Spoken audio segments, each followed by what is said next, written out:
Hello everybody. So I recently did a live on our Instagram page for how to order genetic tests at UC Davis, and after doing the live realized Instagram took away the ability to put your videos on series. So I guess I'm not using Instagram for this anymore. I'm moving to YouTube. So welcome to YouTube, I guess. This is part of a series I intend to make to help people get their Dexters registered start to finish for new Dexter owners. So in this video, we're specifically covering genetic testing orders. So I'll assume that you've already pulled tail hairs. You've already looked at your matrix of alleles based on your sire and your dam, and you know what pieces you're missing as far as what genetic tests you need to run. And you have already created an account at UC Davis website. And if you haven't, I will make sure to put the link to this website down in my notes below. And so it's very easy. I'm logged in right now, but if I wasn't logged in, it would give me an option to either sign in or create an account. I've already created an account. If anyone's interested in how to create an account, I can do a video on that. I honestly think it's not too bad.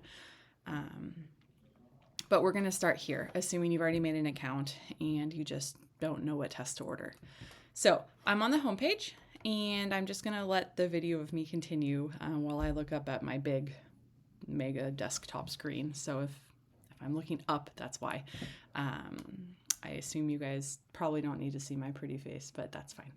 So I'm going to start here. I'm going to hit order test. Now, if I just click this, it's going to default and do the right thing. But you can also click the drop down or hover over the drop down and click cattle here. For me, either way, it takes me to the same page. So order tests. My kids are taking a bath. This is what it defaults to for me. ADCA is automatically selected, and it says Dex, as you can tell right here. Most of the genetic testing files I have all start with Dex. I have a couple that start with NC from cattle I purchased. We'll find out if that's a problem in the future, but either way, check this box for primary registry. They do have a secondary registry. I leave that blank. And then this is like the main section. So animal name, you're going to make sure to put your breeder acronym in first. Our breeder acronym is Last Bucks. If you bought a bred cow, you're probably you will need to use the breeder that you bought your cow from, their breeder acronym. The way they do these rules is whoever owned the cow at the time of conception, that's who gets the naming rights as far as breeder acronym over the new calf. Now, you as the buyer of the bred cow, you get to name your calf, but you have to use the breeder acronym from the person you bought it from. We did all our own breeding here at the ranch, so we get to use our own. So we're going to do Last Bucks, and I'm going to do Patches. She does not have a registration number because that's the whole point of this. Her sex is a female. She was born September, and I have my cattle file behind my laptop screen too, so I have all that pulled up and ready to go. 25th, 2024. Her state of birth is California. She is a Dexter, pure blood. I know that she's pulled. I just don't know if she's heterozygous pulled or homozygous pulled. That's something I'm going to test for. She's red. And I always put test reason ADCA registration, something like that. Okay. This is your owner information. When you fill out your profile, this will automatically pre-fill for you then after when you're ordering your tests. I don't know if you need agent information. I just do this. I say fill out from account profile, so it duplicates. And now here's the fun part, all the tests that you get to order. So don't click that button unless you want to open Pandora's box. It literally adds a ton of tests. I guess not a lot, but like Belgian blue, I don't know. That's not even a Dexter. I'm just all for making it less confusing. So don't click that button. This one here in bold, this is the only one you absolutely must do. In order to register your calves now, you need to do this parent verification, and you need to check both dam and sire. And what that's going to do is open up this field for you to be able to link your new calf to the sire and the dam. So if I had years of breeding, I have all my own cows, and I have them like decades in or years in, and I'm breeding my cows to each other, and my bulls, you guys know what I'm trying to say. They would all fall down here, but I'm assuming by then you would know how to order these tests. So maybe there's a small chance you have one down here. This is the name we're reserving for our future bull that we test all of our potential bull calves for before we steer. Have not found that guy yet. These guys ended up being steers. So for now, for me, I'm going to click this button here that says enter name, registration, plus VGL case number. I'm going to do that for both the sire and the dam. Animal name, you're going to get that from the ADCA pedigree page. The registration number is also going to be on the ADCA pedigree page, as well as the case number. So let's see if I can open up some random.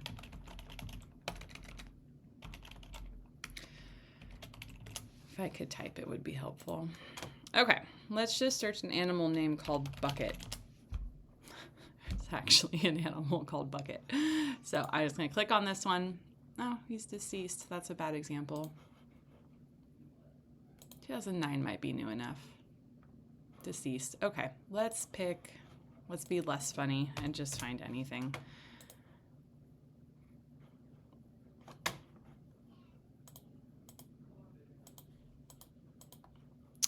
Come on.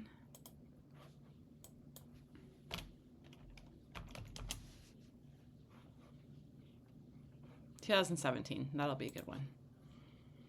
Okay. Oh, I'm striking out, guys. Oh, 23. 23 will be good. Here we go. Okay. Interesting. It's probably a legacy or something, but this is what you need to know. So this is totally random. Obviously, there's addresses and stuff, but these files are all public, so hopefully it's okay. ADCA registration number, that's this number. ADCA, why don't you make these copyable? It's so frustrating. My only gripe, you can get it up here, but it's hard. So anyways, you can't copy these. It's really irritating. But anyways, this is the ADCA registration number for this cow or bull. This is the lab number. So this is what you need to find. So we're going to go back to the cattle test page. I already have all of my information in an Excel spreadsheet, so I don't have to worry about this. So my sire is Gil. I'm just going to be copying stuff over from my page real fast, guys.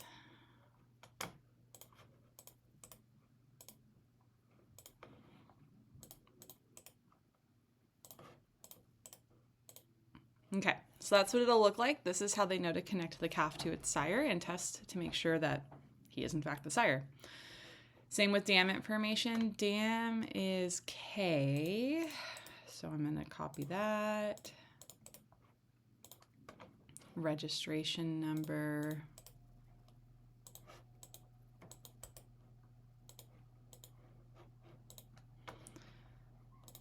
And while I'm doing this, I would highly recommend, if you're going to be putting yourself out there on social media and whatnot, just know that the ADCA pedigree page does have your address listed. So that's going to be there for people to see. Just something to keep in mind.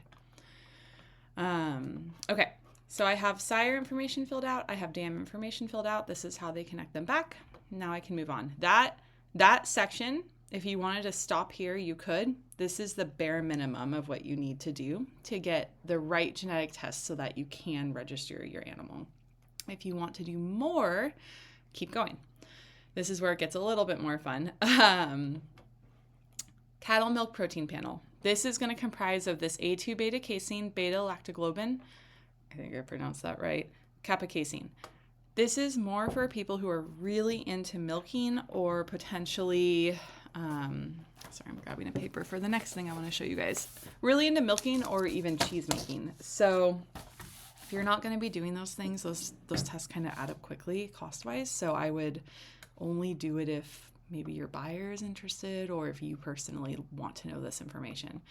I don't, and I don't want to pay the money. I have 4 heifers I have to do this for. It's going to be already close to $400. So keep that in mind. These tests are not super cheap. I like to test for the main things people want to know. Are they horned or not? Do they have A2A2? I also test for color just so I know what my potential colors are when I'm breeding my bulls to my cows. So if you have not done the allele genetic mapping thing, stop right now. Do that first. I'll give you an example. First one, A2A2. I know that in this case, K, I don't know, I have to look it up. She's A1A2. So I'm going to make this little square just like this. And I'm going to write A1A2. Like that. Gil is A2A2. I'm going to write it on the side like this. So what I'm going to do then is I'm going to start bringing down. This guy is going to go here and here. This guy is going to go here and here. Then as I go up, this guy's going to go down. And same with that guy's going to go down. So let me fill it in real fast for you guys.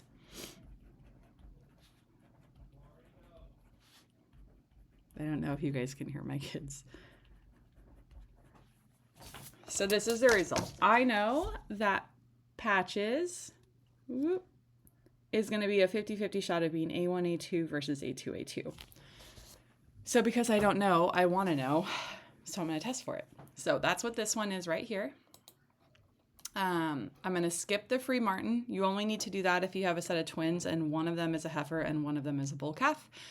If you don't know what that is, it's an interesting read to look that up. I don't need to test for this either. All of my animals are chondroplasia free and PHA free, so I don't need to test. It automatically flows through genetic wise. I know that we're good there. Caput casein, beta lactoglobin, those are all up here. So basically when you're doing this, you're just checking this box, and this box. So beta casein, that's the one that I do out of the three. I also test for polled, and in this case, I know that she has one polled gene, but I don't know the other, so I want to know whether she's heterozygous polled or homozygous polled. So these are the two tests I'm going to run for her. They're most likely the two tests you would want to run too.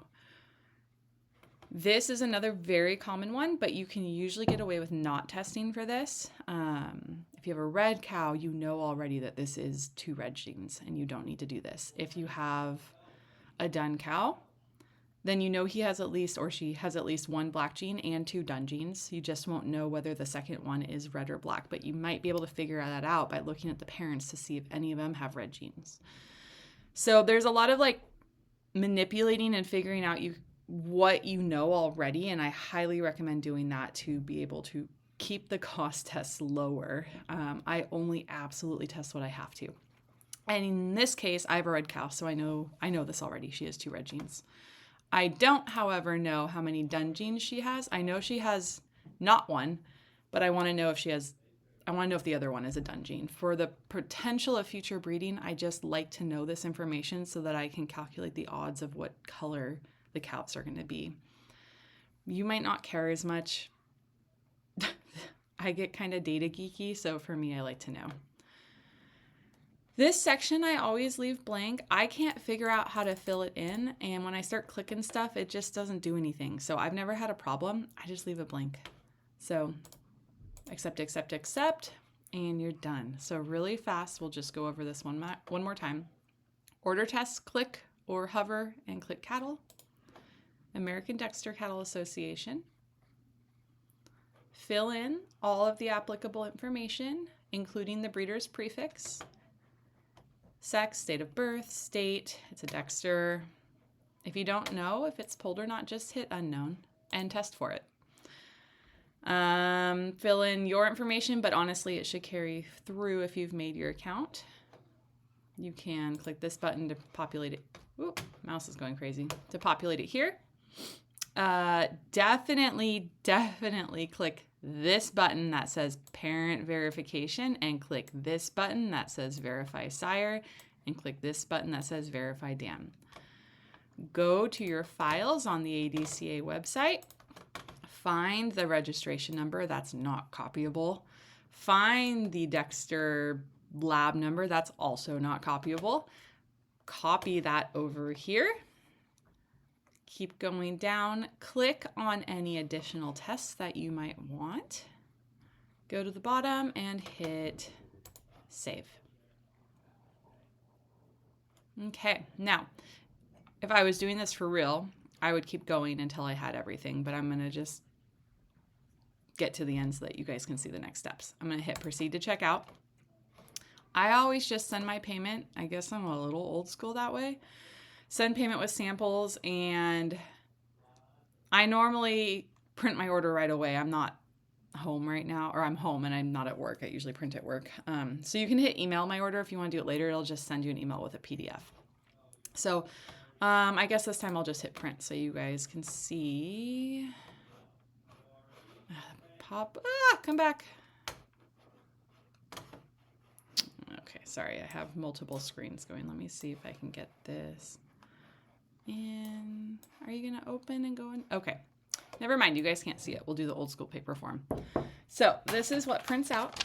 It's 3 pages long, and this is where you tape the tail hairs to right here. So what I do is I get these little bags, and I take my daughter's hair ties. You can find them at Target and probably anywhere, honestly.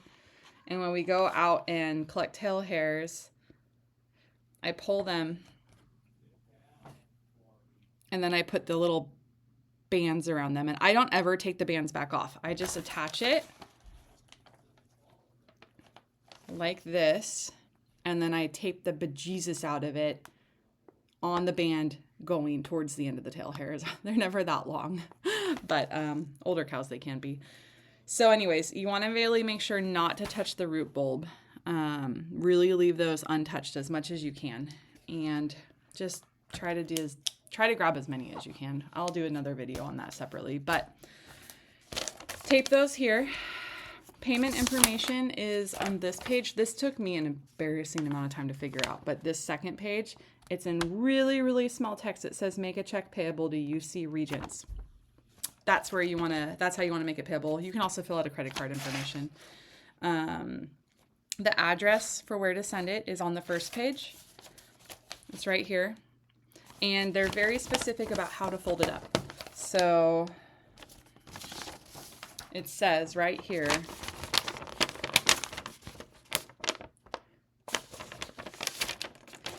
two lines. There's a line up here and a line down here, and they say to fold both back. So I'm going to fold the first one. Here's the tail hairs down here. I'm going to fold the first one like this.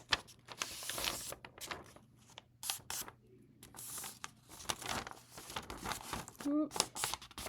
This is actually more difficult to do in front of a camera. Then here's the second line here. I'm going to fold on that second line. So what you end up getting, I think I did it slightly wrong, so sorry. You end up getting basically this ability for them. My folding is really subpar. You're going to fold better. The scanner thing is right here for them. I pin it with a safety pin, a paper clip with my check right here to the front. And I do a check just for the total of all of them. I don't write separate checks. Paper clip right here. What they get is this folded up paper that has the tail hairs inside right here. So they're safe on the inside, and they have a scanner right here that they can scan. I assume that's why they want you to do it that way. I put them all in a USPS trackable envelope, and I do it through pirate ship. It's not that expensive if you do it through pirate ship. Do like priority USPS and then go to the post office, and you can just grab one of those letter size things. They're free. I think it's like $8 or $9. So I'm sending $300 or $400 worth of samples. I don't want to go pull those tail hairs again. I would rather send it tracking. Once they get them, their automation with emails is phenomenal. I think they're fantastic. So you'll get an email when they receive it. They always say that they're backed up and it will take 15 days. I've never had that happen. I usually get the results within a matter of, at most, a week. They email them all right to you. Sometimes they do some faster than others, so you have to wait to collect them all. But you get nice, beautiful PDFs.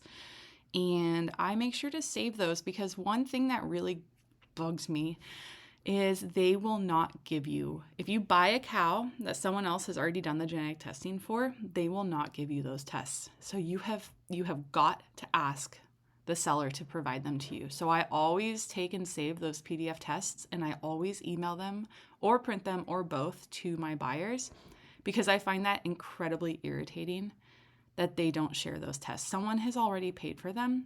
I don't understand why they would make you pay for them a second time when they've already run the test. Like, I get that they need the income, but it just doesn't feel great to me. So I always make sure to provide my buyers with those tests. So something to keep in mind when you're buying and purchasing cows too. Try to get those tests. That's about it. If anyone has any questions, please feel free to reach out to me. I'm a very small account, so I'm very happy to answer people's questions. Like I said, this will be part of a series of how to get your Dexter registered from start to finish. So if there is a specific how-to video you guys want me to do, please do let me know. Otherwise, I'll post the next step at some point, I promise. Nice seeing you guys. I hope everyone has a good day on this amazing rainy day in California when we haven't gotten rain in months. So it's awesome. See you guys later.